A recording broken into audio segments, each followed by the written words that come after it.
Friends, आज का हमारा ब्लॉग है कि किस तरीके से हम ईपीएफओ की वेबसाइट पे जाके उनके सारे फीचर्स को एक्सप्लोर कर सकते हैं। सपोज करिए ईपीएफओ के अंदर क्या होता है। सबसे पहले क्या होता है कि हमें लॉगिन करना होता है। अगर हम पासवर्ड भूल जाते हैं तो हम अपना पासवर्ड को पहले चेंज करना सीखेंगे। फिर इसके बाद आपको, जैसे कि आपका कोई रजिस्टर्ड मोबाइल नंबर है, अगर आप अपने रजिस्टर्ड मोबाइल नंबर को चेंज करना चाहते हैं तो उस नंबर को आप कैसे चेंज कर सकते हैं। अगर ईमेल आईडी को चेंज करना चाहते हैं तो ईमेल आईडी को चेंज कर सकते हैं। ई नॉमिनेशन किस तरीके से फिल किया जाता है वो आप इसके अंदर सीखेंगे। पासवर्ड कैसे चेंज करना है वो आप सीखेंगे। पिछले यूएन का पैसा नए यूएन के अंदर कैसे ट्रांसफ़र करना है वो सीखेंगे। अगर आपने कोई पहले क्लेम करा होगा और उसको ट्रैक करना चाहते हैं तो वो आप कैसे ट्रैक कर सकते हैं। आप अपने पासबुक को कैसे डाउनलोड कर सकते हैं, यूएन कार्ड को कैसे डाउनलोड कर सकते हैं। तो ये सारे जो भी हैं कंटेंट्स आपको एक ही वीडियो के अंदर कुछ देखने को मिल जाता है। उसके लिए सबसे पहले आपको ईपीएफओ लॉगिन लिखना होगा अपने वेब ब्राउज़र पे। फिर इसके बाद जैसे आप एंटर मारते हैं तो आपके पास सबसे पहला वेब लिंक आएगा। आपको इस वेब लिंक पे क्लिक करना है। जैसे आप क्लिक कर देते हैं तो आप यहाँ पे लॉगिन पेज पे रिडायरेक्ट हो जाते हैं।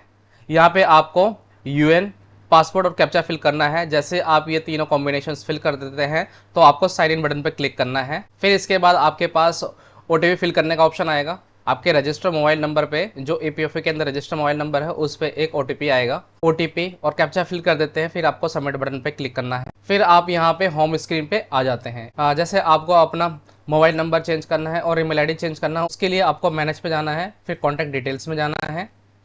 फिर इसके बाद आप देख सकते हैं कि आधार लिंक्ड मोबाइल नंबर लिखा हुआ है लेफ्ट साइड में। अब इसके अंदर जो आपका रजिस्टर मोबाइल नंबर है वो दिखा देता है। अब आपको चेंज करने के लिए यहाँ क्लिक करना है चेक बॉक्स पे, चेंज मोबाइल नंबर। और फिर इसके बाद आपको यहाँ पे फिल करना है आधार लिंक्ड मोबाइल नंबर। सपोज करिए अगर आपका रजिस्टर मोबाइल नंबर ईपीएफओ के अंदर आधार के अंदर रजिस्टर मोबाइल नंबर से अलग है। फिर इस केस के अंदर आपको, अगर आप अपडेट भी करते हैं तो आप अपने आधार के अंदर रजिस्टर्ड मोबाइल नंबर से ही इसको अपडेट कर सकते हैं। अब जैसे कि आधार मोबाइल नंबर आपको डालना है जो आधार के अंदर रजिस्टर्ड है। फिर आपको री एंटर करना है वो आधार नंबर। जैसे आप गेट मोबाइल ओटीपी पे क्लिक कर देते हैं तो इसके बाद आपके पास एक ओटीपी आएगा और ओटीपी जैसे आप सबमिट कर देते हैं तो इसके बाद आपका मोबाइल नंबर चेंज हो जाएगा। ईमेल आईडी को चेंज करना चाहते हैं तो आपको यहाँ पे चेंज ईमेल आईडी पे क्लिक करना है। फिर इसके बाद जो भी आपकी करंट ईमेल आईडी है उसके अलावा आपको यहाँ पे न्यू ईमेल आईडी डालनी है। अब यहाँ पे ईमेल आईडी आप कोई भी डाल सकते हो, ऐसा कोई ज़रूरी नहीं है कि आप आधार के अंदर जो भी रजिस्टर्ड ईमेल आईडी है वही डालेंगे। यहाँ पे आप फ्री हैं, कोई भी ईमेल आईडी को आप अपडेट कर सकते हैं। आपको यहाँ पे सबसे पहले जो ईमेल आईडी आप अपडेट करना चाहते हैं न्यू में वो डालेंगे। फिर उसी को सेम कॉपी पेस्ट यहाँ करना है। अगर ये पेस्ट अलाउ करता है तो पेस्ट करेंगे, नहीं तो आपको मैनुअली सब कुछ भरना पड़ेगा। जैसे आप दोनों ईमेल आईडी फिल कर देते हैं फिर इसके बाद गेट ऑथेंटिकेशन पिन पे क्लिक करना है। जैसे आप क्लिक कर देते हैं फिर आपके रजिस्टर्ड ईमेल आईडी पे आपका ओटीपी जाएगा। उस ओटीपी को आपको यहाँ फिल करना है। जैसे आप यहाँ पे फिल कर देते हैं फिर इसके बाद आपका ईमेल आईडी अपडेट होने की रिक्वेस्ट चली जाएगी। फ्रेंड्स, आपको ये ध्यान रखना है कि अगर ईपीएफओ के अंदर मोबाइल नंबर अगर आप अपडेट कर रहे हैं तो वो नंबर अपडेट करना है जो आधार के अंदर लिंक्ड है। अगर आपका लिंक्ड नहीं है तो आप उस मोबाइल नंबर को अपडेट नहीं कर पाएंगे, क्योंकि ओटीपी आएगा आपके आधार रजिस्टर मोबाइल नंबर के अंदर। ये तभी अपडेशन पॉसिबल है। ईमेल आईडी आप कोई भी डाल सकते हो, इसमें कोई दिक्कत नहीं है। बस आपके ईमेल आईडी पे, ओल्ड ईमेल आईडी पे एक ओटीपी जाएगा, उस ओटीपी को आपको यहाँ फिल करना होगा। फ्रेंड्स, अगर आपको केवाईसी करनी है तो इसके लिए आपको मैनेज पे जाके केवाईसी, सपोज करिए अगर मैं बैंक डिटेल्स अपडेट करना चाहता हूँ तो बैंक पे जाना पड़ेगा। फिर इसके बाद यहाँ पे बैंक अकाउंट नंबर आपको डालना है। उसी बैंक अकाउंट नंबर को दोबारा कंफर्म बैंक अकाउंट नंबर पर डालना है।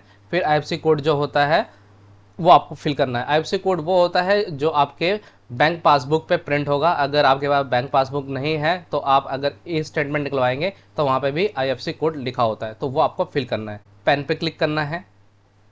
फिर इसके बाद आपको यहाँ पे जो नेम एज पर पैन है आपको वो फिल करना है। फिर पैन कार्ड जो आपका नंबर है वो फिल करना है। अगर आपके पास पासपोर्ट है तो पासपोर्ट की डिटेल फिल करना होगा।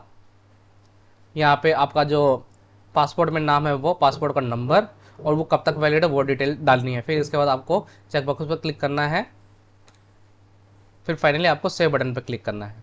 अगर आप कोई भी केवाईसी करते हैं तो आपके पास आधार लिंक मोबाइल नंबर पे ओटीपी जरूर जाएगा। अगर आपके पास ओटीपी नहीं प्रोवाइड कर पाएंगे तो केवाईसी आपकी डन नहीं हो पाएगी। अगर आप ई नॉमिनेशन करना चाहते हैं उसके लिए आपको ई नॉमिनेशन पे जाके क्लिक करना होगा। अब यहाँ पे कुछ इंस्ट्रक्शंस दी हुई हैं कि pre requisite for E nomination. Nomination किस चीज़ के लिए करते हैं? बेसिक नॉमिनेशन का मतलब ये होता है कि जैसे कि हमारे बाद जो हमारे पास पैसा है वो किसको मिलना चाहिए। नॉमिनेशन का सीधा सा फंडा ये होता है। अब हम पैसे को डिस्ट्रीब्यूट भी कर सकते हैं, मतलब शेयर्स भी कर सकते हैं। अगर हमारे पास सपोज करिए कि हमारे अकाउंट के अंदर 1,00,000 रुपये है और 1,00,000 रुपये को अगर 2% में डिवाइड करना है, आपके 3 में फैमिली पर्सन है, 3 में डिवाइड करना है, तो आपको यहाँ पे शेयर्स डिफाइन करने होते हैं। Your valid mobile number should be linked with Aadhaar. आपका जो मोबाइल नंबर है वो वैलिड होना चाहिए और आधार से लिंक होना चाहिए। Your name, date of birth and gender as per Aadhaar should be available. Aadhaar के अंदर जो भी डिटेल आपकी है, जैसे कि आपका नाम है, डेट ऑफ बर्थ और जेंडर है, जो डिटेल फिल करेंगे वो आधार के हिसाब से होनी चाहिए। यहाँ पे इन्होंने ये बोला है कि अगर आपका एड्रेस अपडेट नहीं है तो आपको एड्रेस फिल करना है।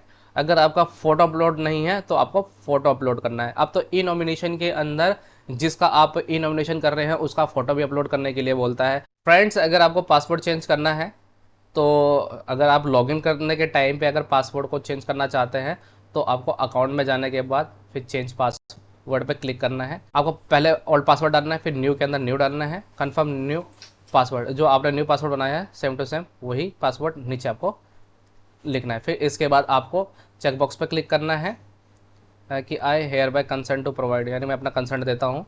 फिर इसके बाद गेट आधार OTP, जैसे आप बटन पर क्लिक कर देते हैं तो आधार के अंदर जो रजिस्टर मोबाइल नंबर है उस पर OTP आएगा और उस OTP को आपको फिल करना होगा। फिर इसके बाद आपका पासवर्ड चेंज हो जाएगा। अगर किसी कंपनी में आप जॉब कर रहे हैं और आपने वहाँ पे एग्जिट कर दिया है तो उसके लिए आपको मैनेज पे जाके मार्क एग्जिट पे।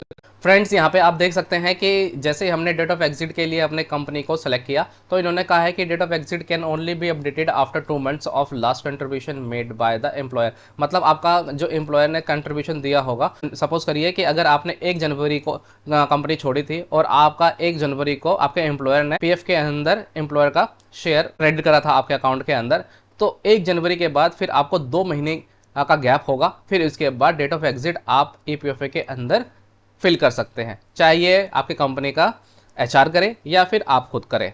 तो इसका मतलब ये होता है कि जब आपका लास्ट कंट्रीब्यूशन एम्प्लॉयर करता है उसके 2 महीने के बाद ही आपका डेट ऑफ एग्जिट डलेगा सिस्टम के अंदर। आप डायरेक्टली, जैसे कि आज आपने कंपनी छोड़ी है तो आज कंपनी छोड़ने के बाद अगर सोच रहे हैं कि मैं PF के पैसे को निकलवा के उसको यूज़ करूं तो आप नहीं कर पाएंगे। यहाँ पे EPFA ने कुछ कंडीशंस रखी हैं, तो आप डायरेक्टली पैसा नहीं निकाल सकते। इसको निकालने के लिए आपके एम्प्लॉयर का पहले तो PF कंट्रीब्यूशन देखना पड़ेगा कि लास्ट कंट्रीब्यूशन कब है। जब वो उस कंट्रीब्यूशन को 2 मंथ कंप्लीट हो जाएंगे तब उसके बाद आप एलिजिबल होते हैं डेट ऑफ एग्जिट को मार्क करने के लिए कि हम किस तरीके से अपने प्रीवियस एम्प्लॉयर का पैसा करंट एम्प्लॉयर के अंदर हम पैसा को कैसे हम ट्रांसफ़र कर सकते हैं।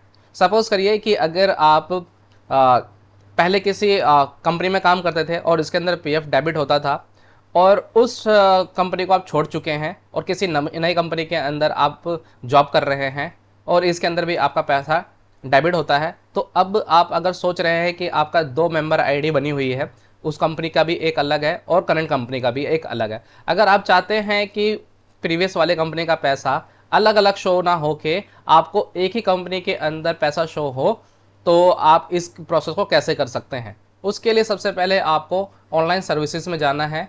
फिर इसके बाद 1 मेंबर 1 EPF अकाउंट यानी ट्रांसफ़र रिक्वेस्ट। इसका मतलब ये है कि अगर आपके पिछली कंपनी के अंदर आप जॉब कर रहे थे उसका PF का पैसा डेबिट होता था, करंट कंपनी के अंदर जो आप काम कर रहे हैं उसके अंदर भी पैसा डेबिट हो रहा है।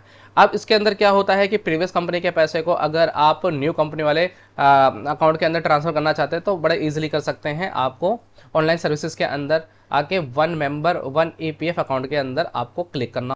आपको पूरी डिटेल यहाँ पे आपकी प्रोफाइल देखने को मिल जाती है, जैसे कि यहाँ पे पर्सनल इन्फॉर्मेशन है, जो आपका नाम है, मोबाइल नंबर है, ईमेल ID है, अकाउंट की डिटेल्स है, IFSC कोड है, आधार नंबर आपको देखने को मिल जाता है। उसके बाद फिर details of present account into which transfer will be affected.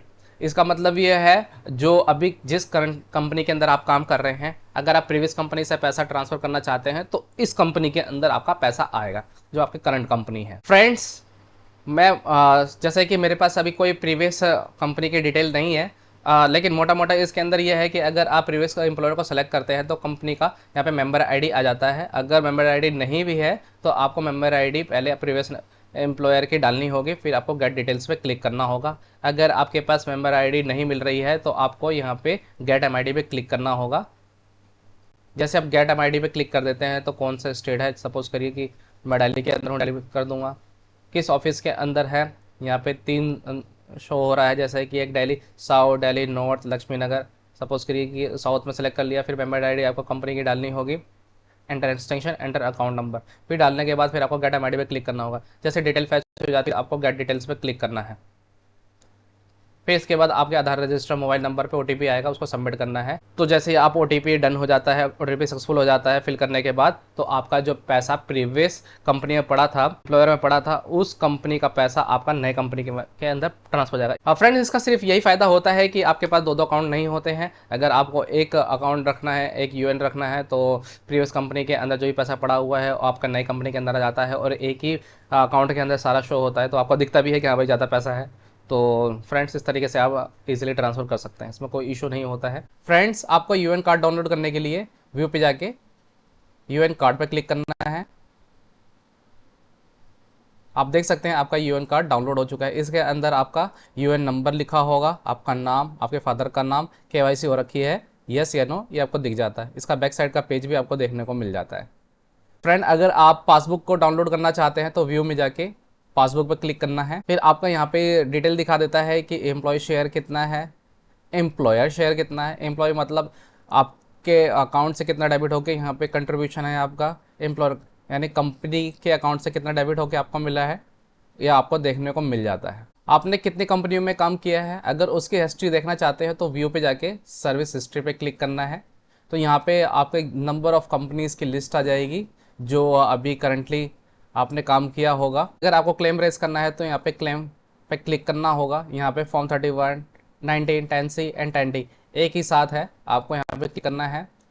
फिर इसके बाद अगर आप रेस करेंगे तो यहाँ पे अकाउंट नंबर है, आपको अकाउंट नंबर फिल करने के बाद फिर वेरीफाई करना होगा। फिर यहाँ पे कंसेंट पूछता है तो आपको यस कर देना है। फिर इसके बाद प्रोसीड टू ऑनलाइन क्लेम पे क्लिक करना है। यहाँ पे फिर आपका आ जाता है कि मोबाइल नंबर क्या है, आपकी बेसिक डिटेल्स आ जाएगी। I want to apply for, अब किस चीज़ के लिए अप्लाई कर रहे हैं, पीएफ एडवांस के लिए आप अप्लाई कर रहे हैं तो यहाँ पे ऑप्शन आएगा पीएफ एडवांस के लिए। फिर इसके बाद क्या आता है कि your previous claim is already pending, please track claim status. अगर आपने कोई भी क्लेम पहले से ही डाला हुआ है सिस्टम के अंदर, अगर अंडर प्रोसेस है तो आप नया क्लेम रेज नहीं कर सकते।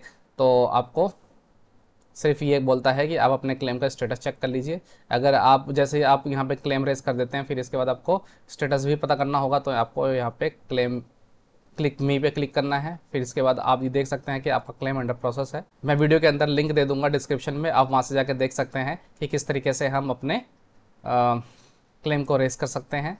स्टेटस को देखने के लिए ऑनलाइन सर्विसेज के अंदर जाके ट्रैक क्लेम स्टेटस पर क्लिक करेंगे तो आप क्लेम को यहाँ से ट्रैक भी कर सकते हैं।